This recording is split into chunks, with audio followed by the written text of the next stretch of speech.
जाप के लिए अपनी मानसिकता तैयार कीजिए, हाथ जोड़ लीजिए। ओम सम्यक दर्शनाय नमः। ओम सम्यक दर्शनाय नमः। ओम सम्यक ज्ञानाय नमः। ओम सम्यक ज्ञानाय नमः। ओम सम्यक चारित्राय नमः। ओम सम्यक चारित्राय नमः।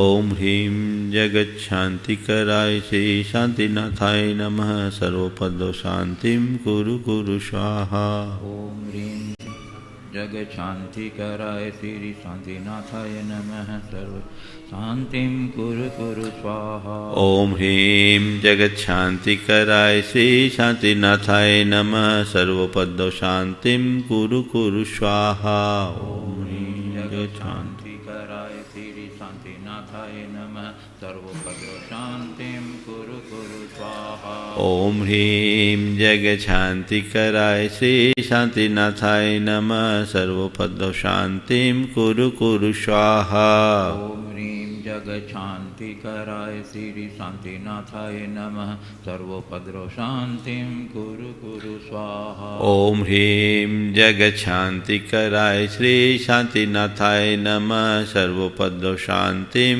कुरु कुरु स्वाहा। ओम ह्रीं जग शांति कराय श्री शांतिनाथाय नमः। सर्वोपद्रव शांतिं कुरु कुरु स्वाहा। ओम ह्रीं जगच्छान्तिकराय श्री शांतिनाथाय नमः। सर्वपद शांतिं कुरु कुरु स्वाहा। ओम ह्रीं जग शांति कराय श्री शांतिनाथाय नमः। सर्वोपद्रव शांतिं कुरु कुरु स्वाहा। ओम ह्रीं जगच्छान्तिकराय श्री शांतिनाथाय नमः। सर्वपद शांतिं कुरु कुरु स्वाहा।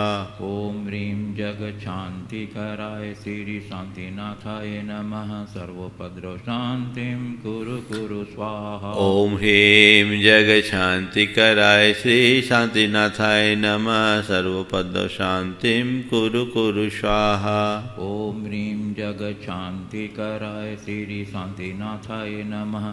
सर्वोपद्रव शांतिं कुरु कुरु स्वाहा। ओम ह्रीं जगच्छान्तिकराय श्री शांतिनाथाय नमः। सर्वपद शांतिं कुरु कुरु स्वाहा। ओम ह्रीं जग शांति कराय श्री शांतिनाथाय नमः। सर्वोपद्रव शांतिं कुरु कुरु स्वाहा। ओम ह्रीं जगच्छान्तिकराय श्री शांतिनाथाय नमः। सर्वपद शांतिं कुरु कुरु स्वाहा।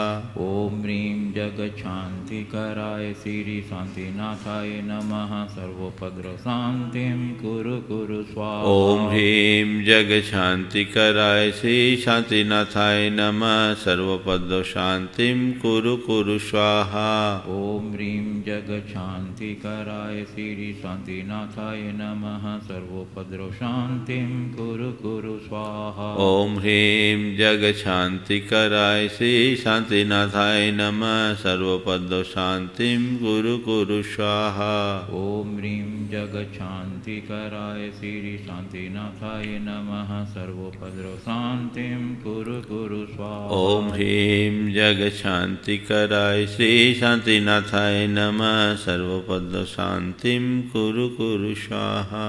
ओम ह्रीं जग शांति कराय श्री शांतिनाथाय नमः। सर्वोपद्रव शांतिं कुरु कुरु स्वाहा। ओम ह्रीं जगच्छान्तिकराय श्री शांतिनाथाय नमः। सर्वपद शांतिं कुरु कुरु स्वाहा। ओम ह्रीं जग शांति कराय श्री शांतिनाथाय नमः। सर्वोपद्रव शांतिं कुरु कुरु स्वाहा। ओम ह्रीं जगच्छान्तिकराय श्री शांतिनाथाय नमः। सर्वपद शांतिं कुरु कुरु स्वाहा। ओम ह्रीं जग शांति कराय श्री शांतिनाथाय नमः। सर्वोपद्रव शांतिं कुरु कुरु स्वाहा। ओम ह्रीं जगच्छान्तिकराय श्री शांतिनाथाय नमः। सर्वपद शांतिं कुरु कुरु स्वाहा। ओम ह्रीं जग शांति शान्तिकराय श्री शान्तिनाथाय नमः सर्वोपद्रव शान्तिं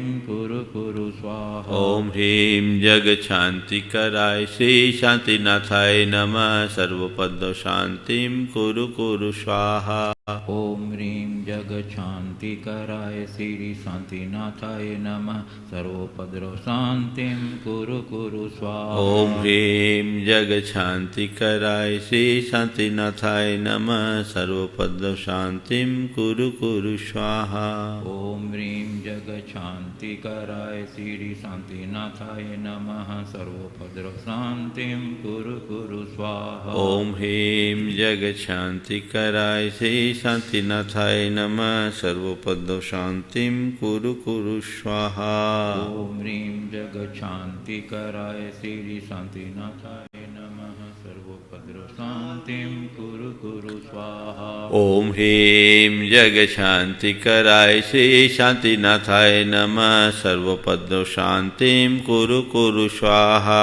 ओम ह्रीं जग शान्तिकराय श्री शान्तिनाथाय नमः सर्वोपद्रव शान्तिं कुरु कुरु स्वाहा। ओम ह्रीं जग शांतिकराय श्री शांतिनाथाय नमः सर्वोपद्रव शांतिं कुरु कुरु स्वाहा। ओम ह्रीं जग शान्तिकराय श्री शान्तिनाथाय नमः सर्वोपद्रव शान्तिं कुरु कुरु स्वाहा। ओम ह्रीं जग शांतिकराय श्री शांतिनाथाय नमः सर्वोपद्रव शांतिं कुरु कुरु स्वाहा। ओम ह्रीं जग शान्तिकराय श्री शान्तिनाथाय नमः सर्वोपद्रव शान्तिं कुरु कुरु स्वाहा। ओम ह्रीं जग शांतिकराय श्री शांतिनाथाय नमः सर्वोपद्रव शांतिं कुरु कुरु स्वाहा। ओम ह्रीं जग शान्तिकराय श्री शान्तिनाथाय नमः सर्वोपद्रव शान्तिं कुरु कुरु स्वाहा। ओम ह्रीं जग शांतिकराय श्री शांतिनाथाय नमः सर्वोपद्रव शांतिं कुरु कुरु स्वाहा। ओम ह्रीं जग शान्तिकराय श्री शान्तिनाथाय नमः सर्वोपद्रव शान्तिं कुरु कुरु स्वाहा। ओम ह्रीं जग शांतिकराय श्री शांतिनाथाय नमः सर्वोपद्रव शांतिं कुरु कुरु स्वाहा। ओम ह्रीं जग शान्तिकराय श्री शान्तिनाथाय नमः सर्वोपद्रव शान्तिं कुरु कुरु स्वाहा। ओम ह्रीं जग शांतिकराय श्री शांतिनाथाय नमः सर्वोपद्रव शांतिं कुरु कुरु स्वाहा। ओम ह्रीं जग शान्तिकराय श्री शान्तिनाथाय नमः सर्वोपद्रव शान्तिं कुरु कुरु ओम स्वाहा। ह्रीं जग शांतिकराय श्री शांतिनाथाय नमः सर्वोपद्रव शांतिं कुरु कुरु स्वाहा। ओम ह्रीं जग शान्तिकराय श्री शान्तिनाथाय नमः सर्वोपद्रव शान्तिं कुरु कुरु स्वाहा। ओम ह्रीं जग शांतिकराय श्री शांतिनाथाय नमः सर्वोपद्रव शांतिं कुरु कुरु स्वाहा। ओम ह्रीं जग शान्तिकराय श्री शान्तिनाथाय नमः सर्वोपद्रव शान्तिं कुरु कुरु स्वाहा। ओम ह्रीं जग शांतिकराय श्री शांतिनाथाय नमः सर्वोपद्रव शांतिं कुरु कुरु स्वाहा। ओम ह्रीं जग शान्तिकराय श्री शान्तिनाथाय नमः सर्वोपद्रव शान्तिं कुरु कुरु स्वाहा। ओम ह्रीं जग शांतिकराय श्री शांतिनाथाय नमः सर्वोपद्रव शांतिं कुरु कुरु स्वाहा। ओम ह्रीं जग शान्तिकराय श्री शान्तिनाथाय नमः सर्वोपद्रव शान्तिं कुरु कुरु स्वाहा। ओम ह्रीं जग शांतिकराय श्री शांतिनाथाय नमः सर्वोपद्रव शांतिं कुरु कुरु स्वाहा। ओम ह्रीं जग शान्तिकराय श्री शान्तिनाथाय नमः सर्वोपद्रव शान्तिं कुरु कुरु स्वाहा। ओम ह्रीं जग शांतिकराय श्री शांतिनाथाय नमः सर्वोपद्रव शांति कुरु कुरु स्वाहा। ओम ह्रीं जगच्छान्तिकराय श्री शांतिनाथाय नमः सर्वोपद्रव शांतिं कुरु कुरु स्वाहा। ओम ह्रीं जग शांतिकराय श्री शांतिनाथाय नमः सर्वोपद्रव शांतिं कुरु कुरु स्वाहा। ओम ह्रीं जगच्छान्तिकराय श्री शांतिनाथाय नमः सर्वोपद्रव शांतिं कुरु कुरु स्वाहा। ओम ह्रीं जग शांतिकराय श्री शांतिनाथाय नमः सर्वोपद्रव शांतिं कुरु कुरु स्वाहा। ओम ह्रीं जगच्छान्तिकराय श्री शांतिनाथाय नमः सर्वोपद्रव शांतिं कुरु कुरु स्वाहा। ओम ह्रीं जग शांतिकराय श्री शांतिनाथाय नमः सर्वोपद्रव शांतिं कुरु कुरु स्वाहा।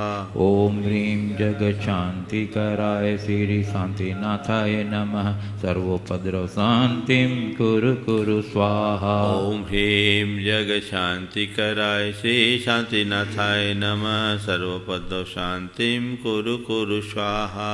ओम ह्रीं जगच्छान्तिकराय श्री शांतिनाथाय नमः सर्वोपद्रव शांतिं कुरु कुरु स्वाहा। ओम ह्रीं जग शांतिकराय श्री शांतिनाथाय नमः सर्वोपद्रव शांतिं कुरु कुरु स्वाहा। ओम ह्रीं जगच्छान्तिकराय श्री शांतिनाथाय नमः सर्वोपद्रव शांतिं कुरु कुरु स्वाहा। ओम ह्रीं जग शांतिकराय श्री शांतिनाथाय नमः सर्वोपद्रव शांतिं कुरु कुरु स्वाहा।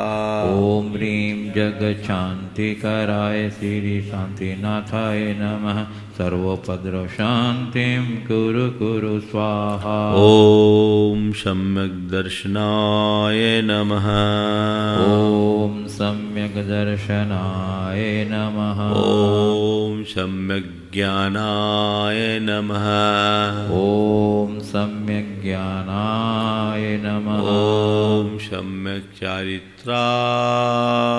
नमो नमः।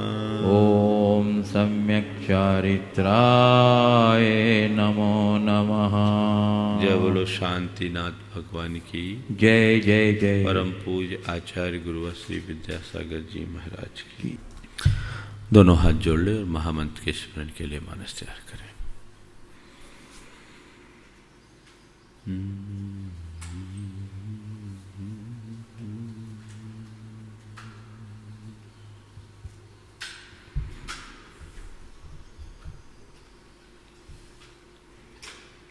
नमो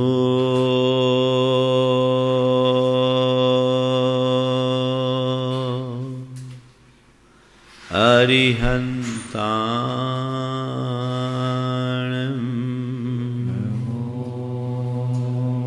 अरिहन्ताणं। नमो सिद्धाणं। नमो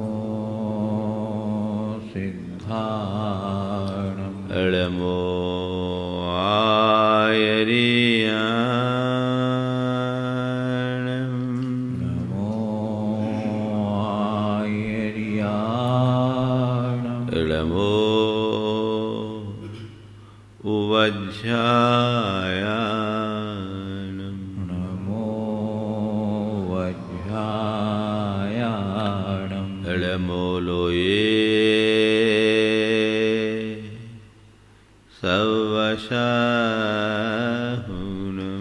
नमो लोये सवसाहुनं। एषो पञ्चेणमुयारो।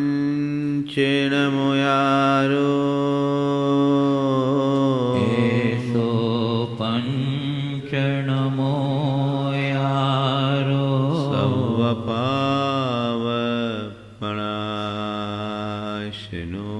सर्वपावपणाशनो। मङ्गलाळं च सवेशिं। मङ्गलाळं च सवेशिं। परमं ॐ मङ्गलम्। परममहो जय बोलो देवादिदेव 1008 श्री भगवान महावीर स्वामी की जय जय जय। अहिंसा परमो धर्म की जय जय जय। परम पूज आचार्य गुरुवर श्री विद्यासागर जी महाराज की जय जय जय। परम पूज्य 108 मुनिवर श्री प्रमाण सागर जी मुनि महाराज की जय जय जय। मुनिवर श्री रहस्य सागर जी महाराज की जय जय जय। नमोस्तु गुरुदेव नमोस्तु। बात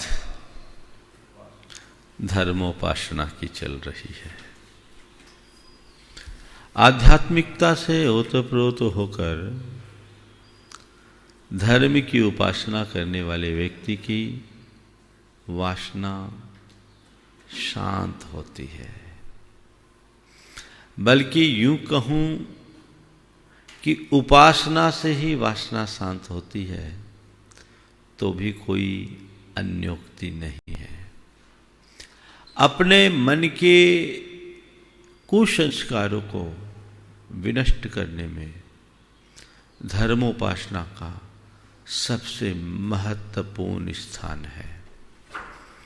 जो अंतरंग से जुड़कर आत्मदृष्टा बनकर धर्म साधना या उपासना करते हैं, उनके जीवन में परम पवित्रता प्रकट होती है।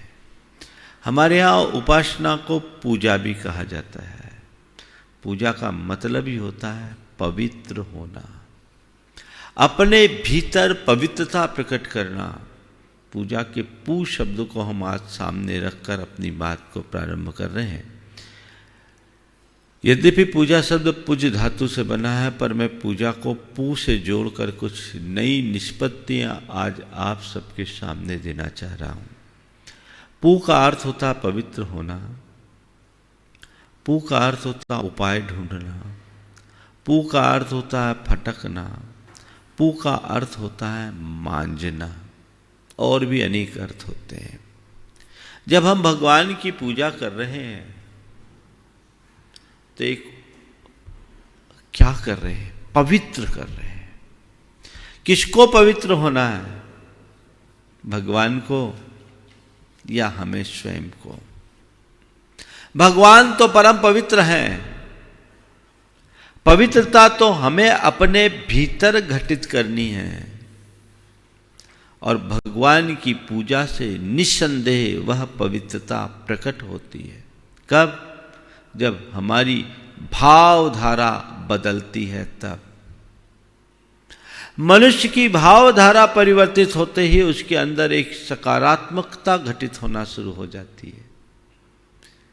जैसे हम आम शब्दों में कहें तो अहोभाव की वृद्धि होती है, और जितना अधिक अहोभाव बढ़ता है, अंदर का अहम भाव गल जाता है, और अहम भाव का गलना ही हमारे मन की पवित्रता को प्रकट करना है। यदि मैं अपने अंतर मन से कार्य करूंगा तो मेरे अंदर ये बदलाव घटित होगा ही होगा। अब मुझे देखना यह है कि पूजा तो मैं नित्य कर रहा हूं, मेरी पवित्रता बढ़ी है या नहीं। हम लोग कहते हैं कि पूजा से पुण्य मिलता है, पर पुण्य को किसी ने देखा नहीं। पूजा से पाप कटता है, पाप आज तक किसी को दिखा नहीं। पुण्य का भोग दिखता है, पाप का फल दिखता है, पाप की क्रिया दिखती है। लेकिन पुण्य मैंने कितना उपार्जित किया, पाप कितना काटा, ये प्रतीति में नहीं आता, क्योंकि पुण्य पाप कर्म है। वो कर्म हमें नजर नहीं आते हैं। पर मैं आज आपको एक ऐसी दृष्टि देना चाहता हूं जिससे आप अपने पुण्य पाप को देखने में समर्थ हो जाओ। मैंने कितना पुण्य उपार्जित किया,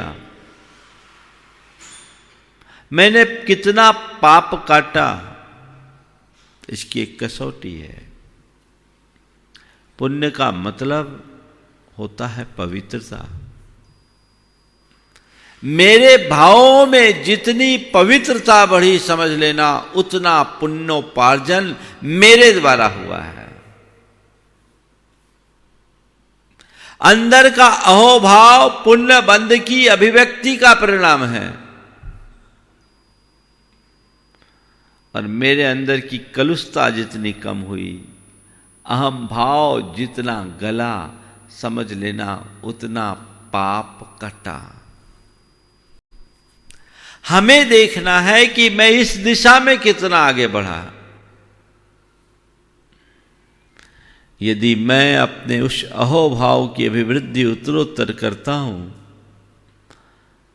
तो मेरी पवित्रता भी उत्तरोत्तर बढ़ेगी, और जो जो पवित्रता बढ़ेगी त्यों त्यों जीवन में सकारात्मकता बढ़ेगी, शांति बढ़ेगी, सरलता बढ़ेगी, समता बढ़ेगी, सद्भावना बढ़ेगी, संयम आएगा, संतोष आएगा, जिसकी आज हर मनुष्य को सर्वाधिक आवश्यकता है।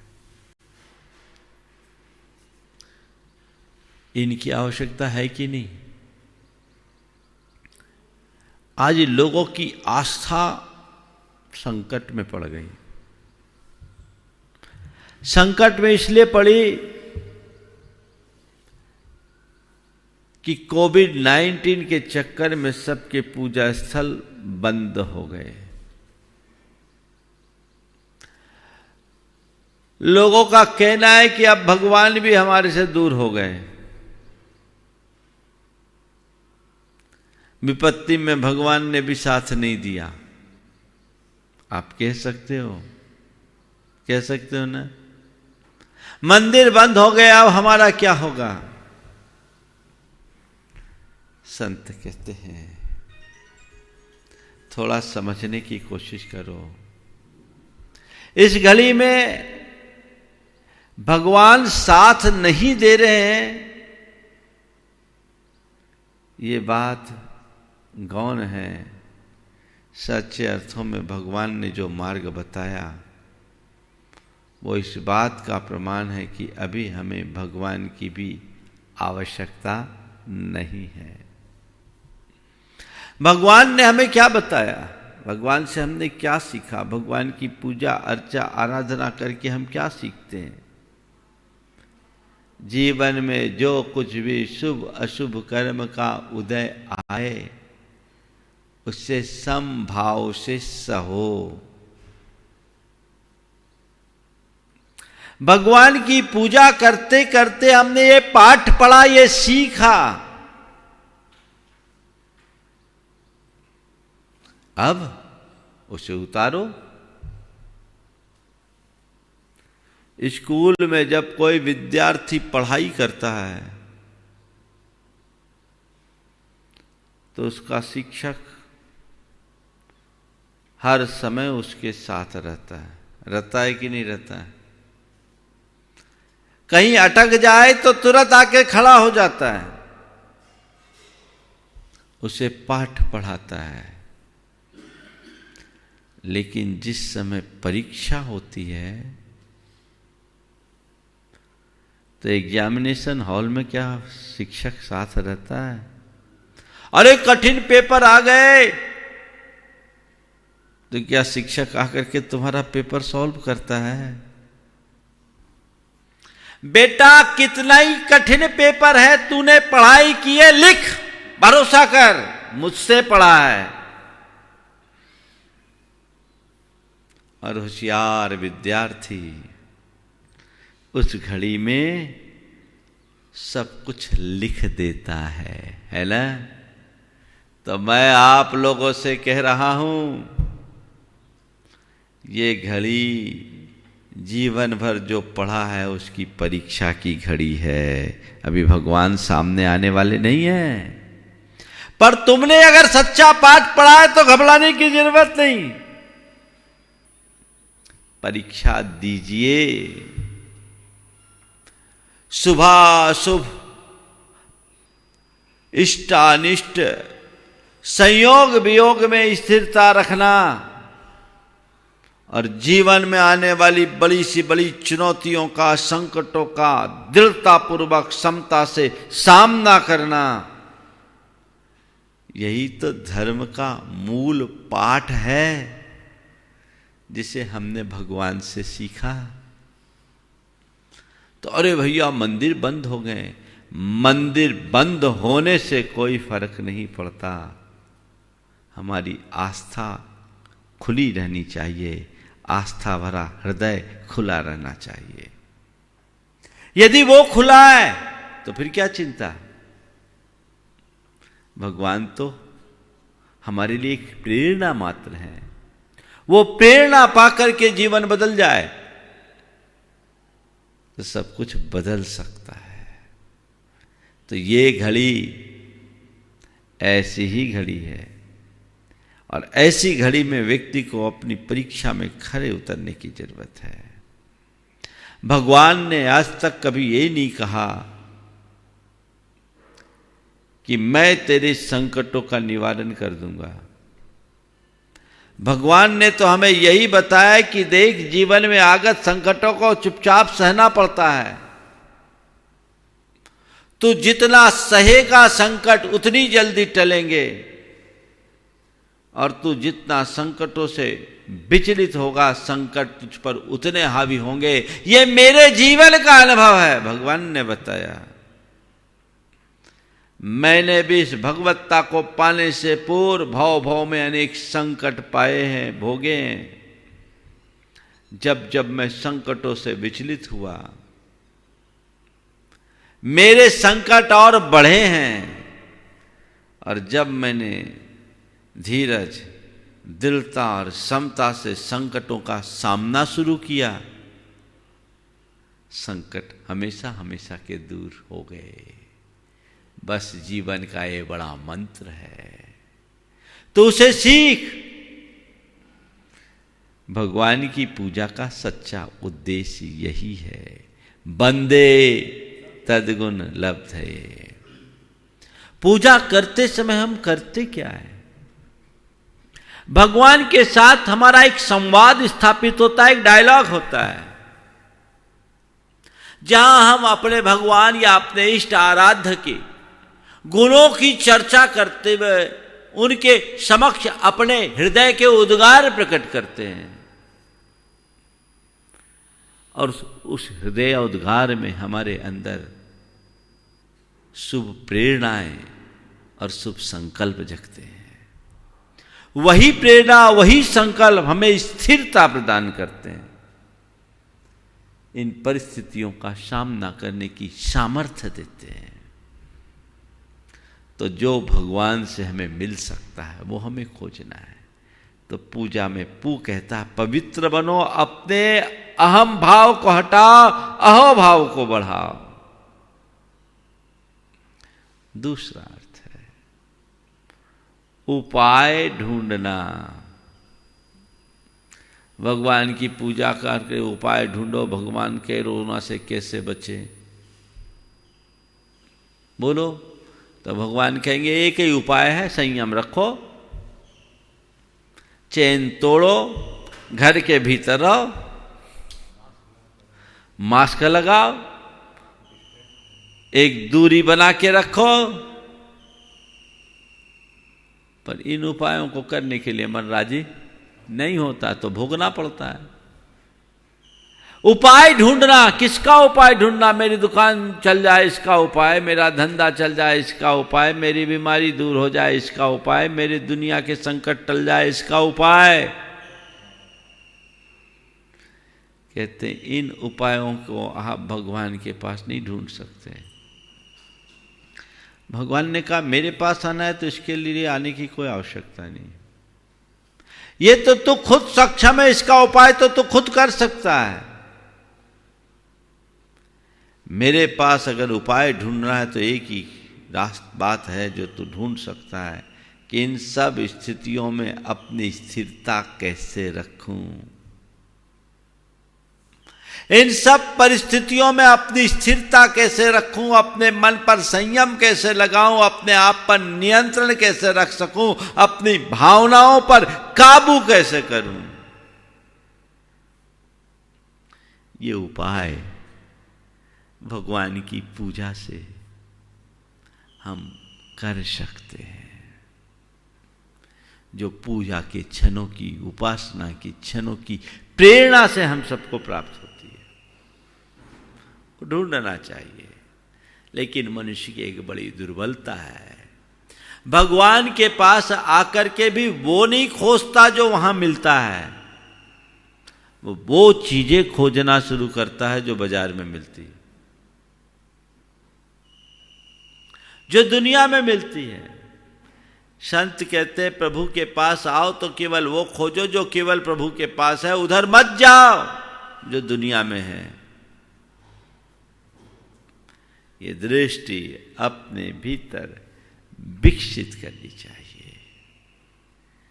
पूजा का पू बोलता है फटको, फटकना, पू का अर्थ फटकना होता। फटकते तो क्या करते, सूप से फटकते हैं ना, तो अनाज को सोधते समय फटकना पड़ता है। फटकते समय क्या करते हैं, उसका जो भूसा है, घास फूस है, उसको फटक कर बाहर कर देते हैं, और अनाज है उसको अपने सूप में रखते हैं। यही होता है ना कि सब अनाज को नीचे गिरा देते हैं और घास फूस को सूप में रखते हैं। क्या करते हैं आप लोग फटकने में? हाँ, अनाज को रखते हैं, भूसा को उड़ा देते हैं। बस भगवान की पूजा करने का मतलब है अपने तन मन को फटक देना। तन मन को फटक कर जो असार उसको उड़ा देना, सार को संभाल लेना। साधु ऐसा चाहिए जैसे सूप सुहाए, सार सार को गही रहे, थोथा दे उड़ाए। सार को ग्रहण करो, असार को उड़ा दो। जल से व्यामाओ छोड़ दो, चैतन्य के अनुरागी बनो, भोगों से विरक्ति करो और अपनी आत्मा के अनुरागी बनो। पाप से दूर हो, धर्म को अंगीकार करो। ये दृष्टि अपने भीतर विकसित होनी चाहिए, तो हम अपने जीवन में बहुत कुछ कर सकते हैं। पू का चौथा अर्थ है मांजना। किसको मांजना? जो गंदा उसको मांजा जाता है। घर के शोकेस में रखे हुए बर्तन को तो नहीं मांजते आप, जो गंदे होते उसी मांजते हैं। गंदा कौन है, बंदा या खुदा? कौन है? ये बंदा ही गंदा है, इसको मांजना है तो ऊपर से नहीं अंदर से। आज तक यही स्थिति रही है कि हमने तन को मांजा है, मन रहा अछूता। मन को मांजो, और हम मन का जितना मंजन करेंगे हमारा मन उतना उज्जवल होगा, पवित्र होगा। और जिसका मन पवित्र होता है वो उसके सामने संसार में चाहे कैसी भी विकट परिस्थिति आ जाए कोई कठिनाई नहीं होती। आज के इस दौर में हमें उपासना के वास्तविक स्वरूप और उद्देश्य को पहचान कर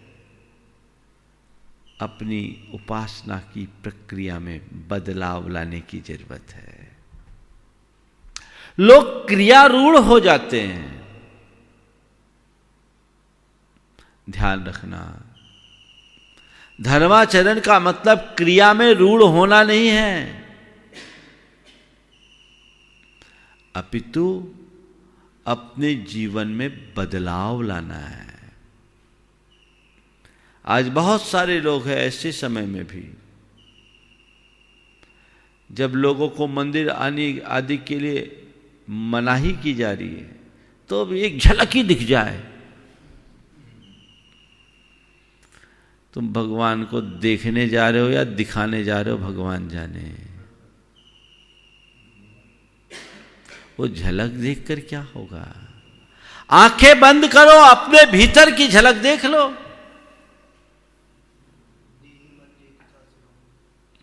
वो भी तो एक रास्ता है।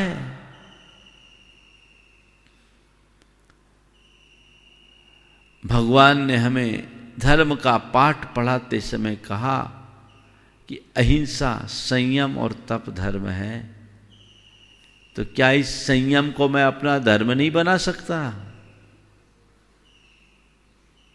मेरी क्रिया ही धर्म है क्या? मनुष्य को ये बात बहुत गहराई से सोचने की जरूरत है। अब आप इसमें सवाल कर सकते हैं कि महाराज जब ऐसी ही बातें हैं तो फिर मंदिर बनाने की जरूरत क्या है? मंदिरों की आवश्यकता क्या? मंदिर जाने की आवश्यकता क्या? आपने जो फार्मूला बताया, अब तो हम इसी पे चलेंगे, क्योंकि आपने कहा अपने भीतर की झलक देख लो। तो एक बात बोलूं, केवल संकट की घड़ी एक ऐसी घड़ी होती है जिस समय भगवान की झलक मिलती है। संकट की घड़ी में मनुष्य को केवल भगवान याद आते हैं, बाकी समय में तो और भी चीज है। इसलिए मैं कह रहा हूं, जब तक तुम्हारे हृदय में दूसरी चीजें नहीं झलक रही है, अपने भीतर की झलक देख लो, भगवान की झलक आ जाएगी। और जब दूसरी चीजें झलकने लगे तो भगवान की झलक देखने के लिए मंदिर जाना जरूरी है। अभी संकट का दौर है, यह आपत्कालिक धर्म है, अभी तुम्हें खुद भगवान दिख रहे हैं, तो कुछ जरूरत नहीं है। लेकिन जब मन में दूसरे डोलने लगे तो तुम्हें बाहर देखना पड़ेगा, उन्हें देखना ही पड़ेगा। उसके लिए मंदिर है।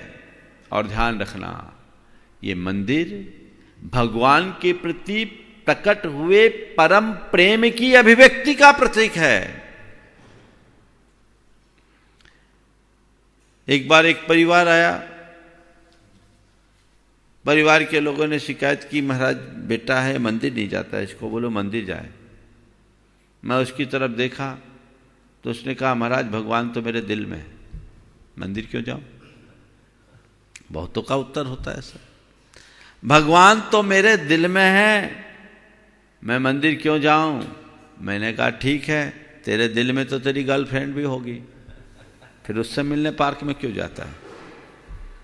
तू कह रहा है कि भगवान मेरे दिल में है तो दिल से संतोष कर ले, ठीक है मैं राजी हूं, तेरे दिल में तेरी गर्लफ्रेंड है, पर उसके बावजूद उससे मिलने का जी होता है कि नहीं? हर पल मिलने का जी होता है। तो मैंने कहा, जिसके दिल में भगवान होते हैं उसका दिल हर पल भगवान के साथ लगा रहता है, वो हर पल भगवान के सानिध्य में बैठना चाहता है, वो फिजिकली भी उनके कांटेक्ट में रहना चाहता है। तो आप फिजिकली भगवान से अपना संपर्क बनाना का जब भी दिल करेगा तो कहाँ मिलेंगे? भगवान के ठिकाने में मिलेंगे। तो वहाँ जाना जरूरी है ना। तो हमारे दिल में भगवान पहले बैठे, मंदिर में भगवान को बाद में बिठाया गया। हमारी श्रद्धा ही मूर्त रूप में प्रकट हुई है मंदिर के रूप में। और ये हमारी बड़ी पुरातन संस्कृति है, जब से मानव सभ्यता की शुरुआत है तब से भगवान का मंदिर है, क्योंकि वे हमारी आस्था के आधार हैं, वे हमारी प्रेरणा है, वे हमारे संबल हैं, वे हमारी शक्ति है, वो हमारे सहारे है। महाराज सहारा भी तो वो बेसहारा छोड़ दिया, बोले बेसहारा नहीं छोड़ा। उनने कहा मैंने सब पढ़ा दिया, तू पास होगा, चिंता करने की जरूरत क्या है। जो विद्यार्थी लगनशील होते हैं और जिसके अध्यापक परिश्रमी होते हैं, अच्छे से पढ़ाई करा दें, वे अपने विद्यार्थियों के रिजल्ट को लेकर के निश्चिंत रहते हैं, और विद्यार्थी भी अपनी परीक्षा के बाद परीक्षा की घड़ी में निष्फिक्र रहता है, होता है। तो तुम सच्चे धर्मी हो तो जिस समय भी कैसी भी परीक्षा हो, भगवान की जरूरत नहीं है। भगवान ने तो हमें रास्ता दिखा दिया, अब ये रास्ता मुझे पार करना मैं करूंगा। पार्श्वनाथ भगवान को देखो, 7 दिन तक भयानक उपसर्ग आया, उनने किसी से आरजू मिन्नत की, गुहार लगाई, हाथ जोड़े, पांव पड़े, अरे मेरा संकट टाल दो, संकट टाल दो, संकट टाल दो? नहीं, उन्होंने कहा ये संकट तो बाहरी है, मुझ पर तो कोई संकट है ही नहीं, मैं तो खुद में भगवान आत्मा हूं, अजर अमर अविनाशी, मुझे तो कोई छू ही नहीं सकता। अरस मरूम गंधम अब्बतम चेदना गुणमशद्दम जानलिंग गहनम जीव मणिडिठ संठानम। मैं तो वो हूं जिसमें रस नहीं, रूप नहीं, गंध नहीं, जो शब्द रूप नहीं है, स्पर्श रूप नहीं है, रंग रूप नहीं है, स्वाद रूप नहीं है, गंध रूप नहीं है, जिसे किसी भी इंद्रिय के द्वारा ग्रहण नहीं किया जा सकता, वह मैं आत्मा हूं, अजर अमर अविनाशी, अतीन्द्रिय अनूप चिद्रूप मैं हूं।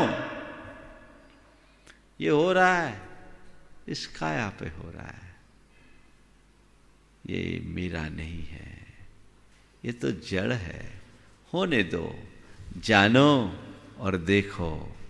और उनने अपने इसी धर्म के बल पर अपने जीवन में आगत उपसर्ग को सहा। जीत किसकी हुई? जीत किसकी हुई? पारसनाथ की कमठ की? किसके बदौलत? उनके धैर्य के बल पर, उनकी क्षमता के बल पर, उनकी सहनशीलता के बल पर उनकी जीत हुई। तो यही तो पारसनाथ भगवान का आदर्श है कि देख, जैसे मैं अपनी परीक्षा में पास हुआ, तू भी पास हो जा। मेरा पेपर तो बहुत कठिन था, तेरा पेपर तो बड़ा सरल है। मेरे पास तो ऑप्शन ही नहीं थे, तेरे तो सब ऑब्जेक्टिव हैं। ऑप्शनल है, ऑब्जेक्टिव है, तू थोड़े से श्रम से पास हो सकता है। जो पार्श्वनाथ भगवान का सच्चा अनुयायी होगा, वो नहीं कहेगा भगवान आओ हमें पार लगाओ, वो ये नहीं कहेगा। आप तो थोड़ा कुछ होता है तुरंत कह देते, तुमसे लागी लगन ले लो अपनी शरण पारस प्यारा, मेटो मेटो जी संकट हमारा। पार्श्वनाथ भगवान गए थे क्या? बड़ी बुरी हालत हो जाती है। जो लोग ऐसे समय में भगवान को याद करते हैं ना, उनकी दशा क्या होती है। मैंने एक बार सुना, गणेश विसर्जन का समय था, तो कुछ लोग गणेश जी की प्रतिमा, गणेश प्रतिमा को विसर्जित कर रहे थे। अचानक नाव का संतुलन बिगड़ा और एक युवक पानी में डूबने लगा। जब डूबने लगा तो उसने गणेश जी को याद किया। गणेश जी को याद किया तो कहते गणेश जी प्रकट हुए और डांस करने लगे। गणेश जी प्रकट हुए और डांस करने लगे। उसने कहा भगवान मैं मर रहा हूं और आप डांस कर रहे हो। तो गणेश जी ने कहा तुम हमें डुबा करके डांस करते हो तब नहीं बोलते। खैर ये तो एक जोक है, लेकिन सच्चाई यही है, भगवान तुम्हें बचाने नहीं आएंगे। भगवान तो ये कहेंगे कि अब तू खेल कैसे खेलता है, अपने आप को संभालो। पूजा उपासना का जो आध्यात्मिक मकसद है उसे समझने की कोशिश करें। यदि वो हमारे समझ में आ जाए तो जीवन की लीला ही बदल जाए, सारी विडंबनाएं दूर हो जाए। आज वे लोग ऐसा बोलते हैं जिनकी आस्था नहीं है। आस्था होती तो ऐसे स्वर प्रकट ही नहीं होते। मैंने पहले भी कहा था, धर्म आस्था की परिणति है। प्रसंग और परिस्थिति के अनुरूप धर्म की क्रियाओं में बदलाव हो सकता है, लेकिन धर्म का स्वरूप कभी नहीं बदलता। हमारे यहाँ एक शब्द आता है, देश काल की स्थिति के अनुरूप धर्म करो। तीर्थंकर भगवंतों ने मनुष्यों को का क्या, पशु पक्षियों को भी धर्मी निरूपित किया है। वे पशु पक्षी भी धर्म धारण करके 16वें स्वर्ग तक जा सकते हैं, ऐसा शास्त्र का विधान है। वे भी व्रती बन सकते हैं, ऐसा शास्त्र का विधान है। शास्त्रीय भाषा में मैं आपसे कहूं तो 5वें गुणस्थान तक आ सकते हैं, यानी तुमसे भी ऊपर जा सकते हैं। लेकिन वे तुम्हारी तरफ 16 का पूजन करते हैं, ऐसा विधान नहीं देखा। वे तुम्हारी तरह रोज देव दर्शन करते हो, ऐसा नहीं देखा। वे तुम्हारी तरफ पूजा करते हो, ऐसा कोई विधान नहीं देखा। लेकिन फिर भी उनके साथ धर्म है। क्यों? वो जिस परिस्थिति में जी रहे हैं वहां उनके लिए वही धर्म है। उनका धर्म उनकी श्रद्धा और उनके संकल्प से जुड़ा हुआ है, उनके व्रतों से जुड़ा हुआ है, जिसका वे दृढ़ता से अनुपालन करते हैं, तब अपनी आत्मा का उद्धार करते हैं। तो आज के इस दौर में जब तुम्हारे पूजा पाठ की क्रियाएं कुछ कम हुई, कम तो नहीं हुई, कुछ लोगों की तो बढ़ गई, बस स्थान बदला, मंदिर की जगह घर आ गया, बल्कि ये कहूं घर ही अब मंदिर बन गया और बनाने वाला बना सकता है। वो कर रहा है। क्यों? वर्तमान देश काल में यही धर्म है। बल्कि मुझसे पूछो कि जो धर्म स्थानों में जाने की जिद कर रहे हैं वो एक प्रकार से अधर्म कर रहे हैं, क्योंकि उनके निमित्त से यह संक्रमण फैल सकता है। इस आध्यात्मिकता को समझे बिना व्यक्ति धर्म के प्रयोजन को नहीं समझ सकता। इसलिए घबराने की जरूरत नहीं है। एक व्यक्ति का संदेश आया कि अब इतने दिन हो गए, हम पहले तो 25 किलोमीटर दूर तक जाते थे भगवान के दर्शन करने। जब हम नौकरी में थे, एक अधिकारी का मैसेज आया कि 25 किलोमीटर दूर तक हम जाते थे, महाराज से बोलो, और अब आज है कि बाजू में मंदिर है, जा नहीं पा रहे, वो भी महाराज के आदेश के कारण। और उस समय भी महाराज ने आदेश दिया था कि दूर हो तो भी जाओ। हाँ, आज उस भाई को मैं कह रहा हूँ, 5-6 दिन पहले ब्रह्मचारी राकेश ने बताया था मुझे, तो उस भाई से मैं बोल रहा हूँ, सुन रहा होगा, कि उस समय तुम्हारा वही धर्म था और इस समय तुम्हारा यही धर्म है। उनका कहना था हमारी आदत ना छूट जाए। अगर संकल्प पक्का होगा तो आदत कभी नहीं छूटेगी। संकल्प के बल पर बुरी सी बुरी आदत को बदला जा सकता है। बस ठीक है, ये आपातकाल जब खत्म होगा, हम सबसे पहले भगवान के चरणों में जाएंगे, उनके प्रति आभार व्यक्त करेंगे कि प्रभु आपकी कृपा से मैं सुरक्षित आपके चरणों में आ गया। अभी तक तो दूर बैठ करके आपको याद करता था, आज आपके चरण स्पर्श करने का सौभाग्य मिल गया। महाराज फिर आपने बोल दिया, भगवान तो बचा ही नहीं सकते, तो आपकी कृपा की बात कैसे हो गई? ये भी सवाल है ना। भगवान ने हमें कुछ दिया नहीं, और बिल्कुल मैं कहता हूं भगवान देते नहीं, फिर भी कहने में आता है कि भगवान की कृपा से हुआ। क्यों? ये हमारी विनम्रता है, ये हमारी कृतज्ञता है। मैं आपसे कहूं,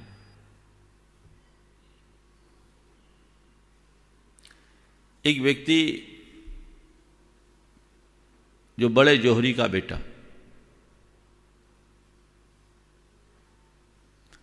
पिता की मृत्यु के बाद अपने घर की सारी संपत्ति को उड़ाना शुरू कर दिया। एक एक करके सारी संपत्ति खत्म हो गई, कुछ नहीं बचा। रहने के लिए एक छोटा सा मकान बचा जिसमें वो रहता था। और पिता ने कहा था कि बेटा कुछ भी हो इस मकान को मत बेचना। सब बिक गया। अब खाने के लिए भी लाले पड़ने लगे, दाने दाने को मोहताज हो गया। सारे दोस्त यार किनारा काट गए। संकट की घड़ी में वो अपने पिता के मित्र के पास पहुंचा और कहा कि चाचा मेरी स्थिति खराब हो गई है, अब तो मुझे खाने के भी लाले पड़ने लगे हैं, आप कुछ उपाय बताओ। अरे बेटा, तो इतना दीनहीन बनकर के आया, मुझे आश्चर्य है, तू तो आज भी करोड़पति है, तुझे चिंता करने की कोई जरूरत नहीं। तू आज भी करोड़पति है, तुझे चिंता करने की कोई जरूरत नहीं, जा अपने घर का दक्षिण कोना खोद। अरे चाचा, कहाँ मजाक कर रहे आप, दुनिया तो हंसी उड़ा रही, आप भी हंसी उड़ाओ। मैं करोड़पति, यहाँ तो तन पर पहनने के लिए वस्त्र नहीं, खाने के लिए रोटी की जुगाड़ नहीं, और आप मुझे करोड़पति। बेटा मैं मजाक नहीं कर रहा, सत्य कर रहा हूं। चाचा घर खोद दूंगा तो फिर कहीं घर न जाए तो रहूंगा कहाँ। मैं तुझसे कह रहा हूं, जा तू घर का दक्षिण कोना खोद। वो गया, दक्षिण खाना खोदा, 2 फुट खोदा, पूरा तहखाना निकल गया और उसमें रत्नों से भरा खड़ा झिलमिल प्रकाश देख करके आंखें चौधिया गई। चलो चाचा आओ, आप अपनी चीज संभालो, आओ आपकी अपनी चीज संभालो। आपने तो मुझे माला माल कर दिया, निहाल कर दिया। धन्य चाचा, मुझे पता नहीं था, आपने तो मुझे करोड़ों का माल दे दिया, मैं तो कंगाल था, फटे हाल था। आप धन्य हो चाचा, धन्य हो, आप मेरे तारनहार हो। कहीं मैं और मकानों की जगह इस मकान को भी बेच दिया होता तो क्या होता, आपने नहीं बताया होता तो मेरा क्या होता। मैं तो दीन था, आपने मुझे सम्राट बना दिया। मैं तो रंक था, आपने मुझे राजा बना दिया। आप धन्य हो, आप धन्य हो, आप धन्य हो, आपकी जय हो, जय हो, जय हो। कुछ ऐसे ही तो उद्गार निकलेंगे, बोलो निकलेंगे ना। तो बस उस चाचा ने उसको कुछ दिया या केवल बताया? तो बस भगवान हो या गुरु, वो हमें देते नहीं, पर हमारे भीतर छिपे हुए निधान का परिचय देते हैं। और जब उस निधान का परिचय और पता हमें मिल जाता है तो हम सारी क्रेडिट उनके चरणों में अर्पित कर देते हैं कि ये जो कुछ भी हुआ है वह सब आपकी कृपा से हुआ है। व्यवहार में यही कहा जाता है। और यदि वो अपने चाचा के पास जाता नहीं तो उसकी दशा तो ऐसी खराब हो ही चुकी थी, वो बर्बाद हो गया था। तो ऐसे ही जो भगवान की शरण में जाता है वो अक्षय निधियों का अधिपति हो जाता है, और जो भगवान की शरण से दूर होता है वो भव भव में भिखारी बना रहता है। अपने इस भिखारीपन को दूर करना चाहते हो, अपने अंदर की अक्षय निधियों को उद्घाटित करना चाहते हो, भगवान की शरण में जाओ। वो देंगे भले नहीं पर मिलेगा सब कुछ। ये एक ऐसे दाता है जो देता कुछ नहीं पर जाने वाला पाता सब कुछ है। ये तो स्वाभाविक है। पेड़ के नीचे जाओगे छाया अपने आप मिलेगी, मांगना थोड़ी पड़ता है। वे लोग महामूर्ख माने जाते हैं जो पेड़ के नीचे जाकर छाया मांगते हैं, पर यहां मांगने की जरूरत नहीं। ये छायादार बटका वृक्ष है, उसके नीचे जाओगे तुम्हें छाया मिलेगी, संबल मिलेगा, शक्ति मिलेगी और अपने आगामी यात्रा को पूर्ण करने का साहस भी मिलेगा। तो इस उद्देश्य से धर्म की उपासना करो जो तुम्हें तुम्हारे जीवन की चरम लक्ष्य तक पहुंचा सके, जीवन की मंजिल तक पहुंचा सके, उसकी तरफ तुम्हारी दृष्टि होनी चाहिए। वैसी दृष्टि जो उद्घाटित कर लेते हैं वे धन्य हो जाते हैं, बाकी सब संसार में ही रुलते फिरते हैं। हमने अभी तक यही किया है। भगवान की सानिध्य में आने के बाद भी भगवत्ता से अपरिचित रहने के कारण इसी तरह भटके हैं। काश हमने भगवान की सच्ची श्रद्धा अपने हृदय में प्रकट की होती और एक आध्यात्मिक दृष्टि से अभिप्रेरित होकर धर्म की उपासना की होती तो आज हमारी स्थिति कुछ और होती। अभी भी वक्त है, हम अपनी स्थिति को सुधारें, अपने अंतरंग में उस आध्यात्मिकता का संचार करें जो हमारे जीवन का पथ प्रशस्त करती हो, जो हमारे लिए हर पल संबल देती हो, सहारा देती हो। और आज के इस दौर में एक ही मात्र सहारा है, बाकी तो लोग डिप्रेशन के शिकार हो जाएंगे, डिप्रेशन के शिकार हो जाएंगे। अभी मेरे संपर्क के एक व्यक्ति जो भारत से बाहर थे, कोरोना से लड़ करके बाहर आए, कोरोना से लड़ करके बाहर आए। उनका संदेश आया, बोले इस घड़ी में हमने एक ही बात आपकी याद रखी, कर्मोदय को स्वीकार करो और आत्मा के श्रद्धानी बनो। हमने भेद विज्ञान का स्मरण किया, कर्मोदय को स्वीकार किया, डॉक्टरों की सलाह के अनुसार चिकित्सा की, लेकिन मन में एक ही बात बैठा के रखी, कर्म का उदय आया है, ये चला जाएगा, कर्म का उदय आया है, चला जाएगा, मैं ठीक हो जाऊंगा, ये मुझे विश्वास था, क्योंकि मुझे अभी बहुत काम करना है और ये मेरे लक्ष्य में था। मैं इस विश्वास के साथ, मेरे मन में रंच मात्र भय नहीं हुआ, न चिंता हुई। परिवारजनों से भी कह दिया, घबराओ नहीं, ये बीमारी आई है, मैं ठीक हो जाऊंगा। जिस मनुष्य के अंतरंग में ऐसा विश्वास होता है, वो बड़े बड़े संकटों को पार कर लेता है। ये विश्वास कौन देता है? धर्म देता है। तो जीवन में आने वाले उतार चढ़ाव में सहारा अगर देगा तो धर्म देगा। अभी बहुत सारे लोग बोलते हैं बाजार की स्थिति खराब हो रही है, आर्थिक संकट के दौर से गुजरना पड़ेगा, व्यापार उद्योग सब ठप हो जाएंगे, नौकरी में अनिश्चितता की तलवार लटकी हुई है, फाइनेंशियल कंडीशन बड़ी वीक हो रही है, क्या होगा? लोगों की नींद उड़ने लगी है। अभी हुआ कुछ नहीं है, अभी तो बस यहाँ सब खा पी रहे हैं, लेकिन फिर भी नींद उड़ रही है। लोगों की नींद उड़ने लगी है, घबराहट है, लेकिन ध्यान रखना, ये चिंता, ये भय, ये घबराहट, ये आतुरता केवल और केवल उन लोगों के अंदर होगी जो धर्म से दूर है। जिनने धर्म को धार रखा वो एक ही बात समझेंगे कि इस संकट का समता से सामना करना ही मेरा धर्म है और ये सब ठीक हो जाएगा। क्यों? कि उत्थान के बाद पतन और पतन के बाद उत्थान, रात के बाद प्रभात और प्रभात के बाद रात का क्रम चलता है। ठीक है, रात आई है, प्रभात होगी, होगी नहीं, होने को है, प्रभात होने को है। उसके अंदर धैर्य होगा, उसके अंदर समता होगी, उसके अंदर सकारात्मकता होगी, उसके अंदर सहनशीलता होगी, तो वो इन सब चीज़ों को जीतेगा। धर्म हमें यही पाठ पढ़ाता है।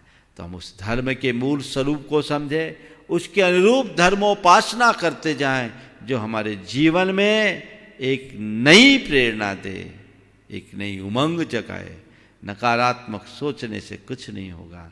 अब ये परिस्थिति किसी एक पर नहीं है, ये वैश्विक संकट है, हर किसी को सामना करना पड़ रहा है। दुनिया की बड़ी बड़ी ताकतों को हथियार डालना पड़ रहा है, तो हम कहाँ लगेंगे? सबका जो होगा वो मेरा भी होगा। बस हम अच्छा सोचेंगे, अच्छा करेंगे, तो इससे कम से कम प्रभावित होंगे। संयम रखेंगे तो मेरा कुछ भी नहीं होगा। प्रयास यही करना चाहिए, संयम रखे, अपने आप को संयत रखे और कुशलता से इस संकट को पार करने का प्रयास करे। जितना भी समय लगेगा, अभी तो केवल इसको जानना और देखना है। इसको लेकर व्यग्र और बेचैन होने से कोई लाभ नहीं है। इस सृष्टि में इस तरह के संकट अनेक अनेक बार आए हैं, और मैंने कल जैसा कहा था कि समय घाव करता है और समय ही मरहम बनकर घाव भरता है। इसलिए घबराने की जरूरत नहीं है। जो होगा सही होगा, जो होना होगा वही होगा। इस उक्ति को याद रख करके चलिए और जीवन को आध्यात्मिक मोड़ दीजिए।